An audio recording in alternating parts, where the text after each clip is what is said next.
You can now get a 30-day trial to experience The Athletic for free. Visit the link in the description below to try it now. Hello, welcome to Tifo IRL. I am JJ Bull and we've just watched Man United beat Arsenal 3-2. It was a pretty weird game. This is what the teams looked like at the start of the game.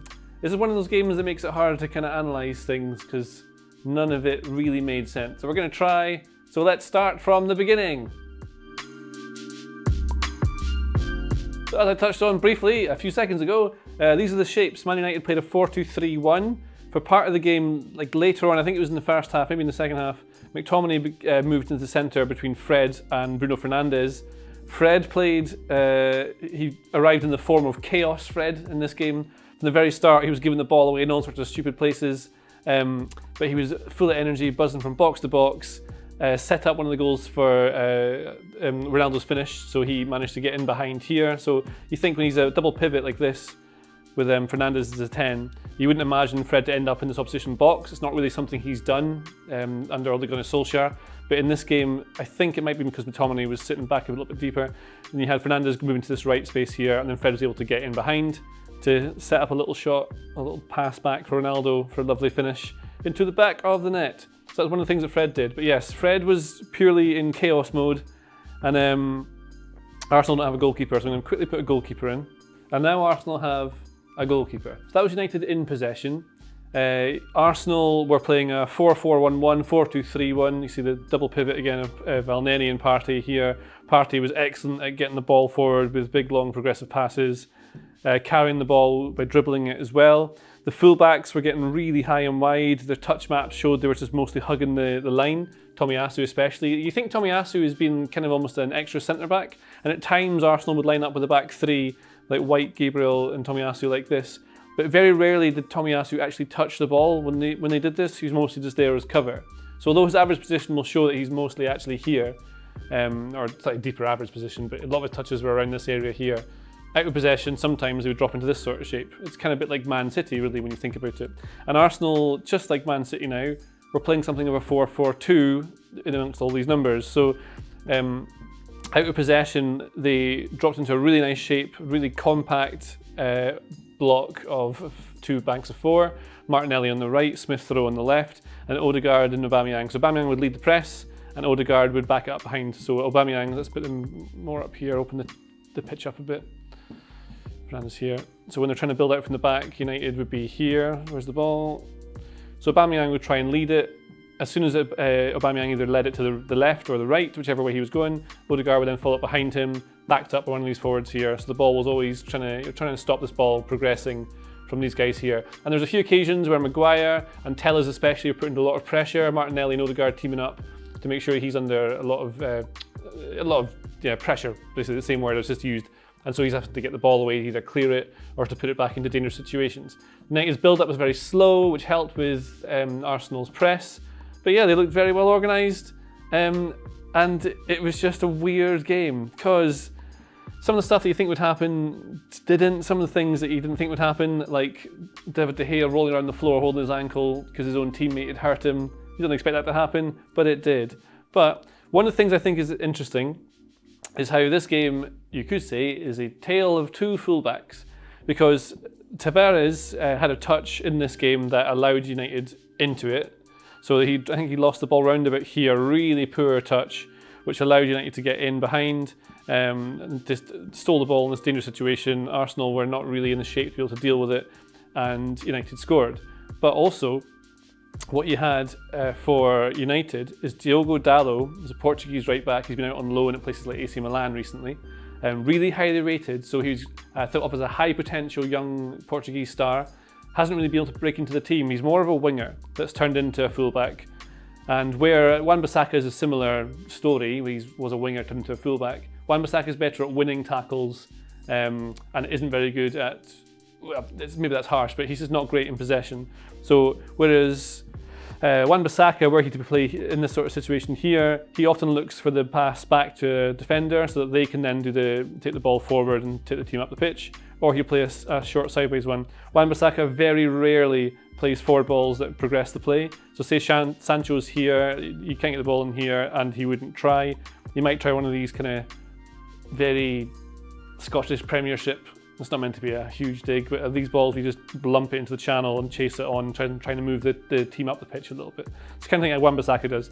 But what you get with Diogo Dalot is a really clever reverse pass that got United in to score. So let's put them in more of a shape. This isn't exact because I can't remember exactly how they did it. But United were on the attack. You have Ronaldo around here. And I think the cross comes in from the right. We'll say Fernandes pulls out from this space here to do it. I think it's looking for someone in the middle. Now, Dalot pushes up here with the ball, and where Wan-Bissaka would maybe not even be in this position to start with, Wan-Bissaka would then play a short pass to someone like Sancho or McTominay or Fred, whoever's around him. But instead, Dalot moves inside with the ball. He makes this sort of run in, and then plays this reverse pass out to the wide man, who again, I can't remember who it is, you'll probably find that out.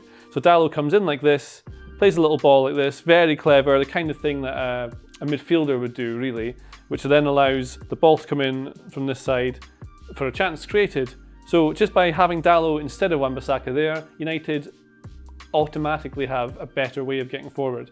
Dalot's not as good defensively though, and this is the thing. He did a couple of good little pieces of defending where he was back, well positioned to deal with a couple of things that Arsenal did, but it was this that made all the difference.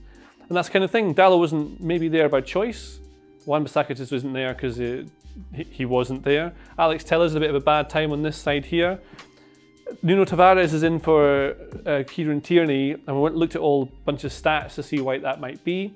Arteta has said that he wants to make sure that players who play in his team know that they're allowed to make mistakes, because that's what's going to happen in a forward-thinking attacking team. And Tavares loves to dribble with the ball. He takes players on all the time, very progressive in the way he takes the team up the pitch. Similar statistics to Tierney in terms of passes and how they pass the ball.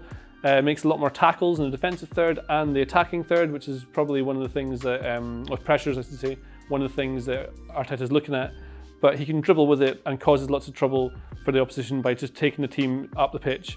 Also, because he's sort of, like Tierney's very much a wide player, he stays in the touchline and will like to overlap. He'll make the underlapping run sometimes, but it's almost always to then try and play a ball across the box like this. That's the kind of thing he liked to do at Celtic and that he does at Arsenal now.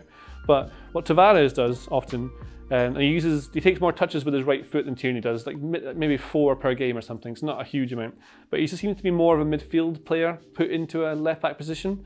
And the way that Arsenal want to play, you'll often find that Aubameyang moves into this channel here, Smith Rowe is sort of operating in this space here, and so Tavares often will sort of move into these sorts of positions. There was a chance he had in the second half where he headed the ball over from here. That's a number 9 position. That's the kind of thing Andy Robertson does. So Tavares is doing a lot more than what you maybe find from Tierney, and Arteta seems to like that, so that was useful. But other than that, it was just a weird game that's very hard to read into.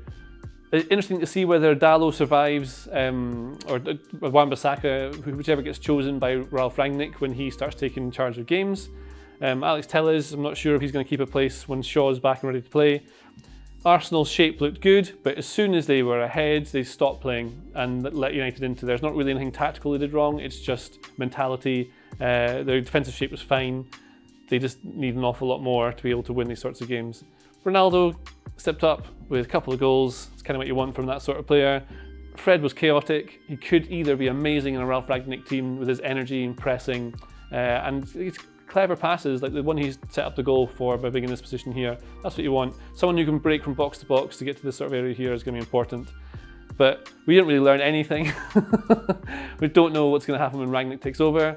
Carrick's now got 2 wins and a draw, all from very different teams. Like Chelsea's a weird team to play against, and Villarreal away. So Carrick's not done bad with this. United clearly need a bit of, if they're going to play like a Rangnick team, it's going to look entirely different to how they played here, with a different sort of press and different sort of movement, in possession especially. But that's sort of what happened, and that's what we think sort of happened in the game. It's a very confused analysis for a very confusing game.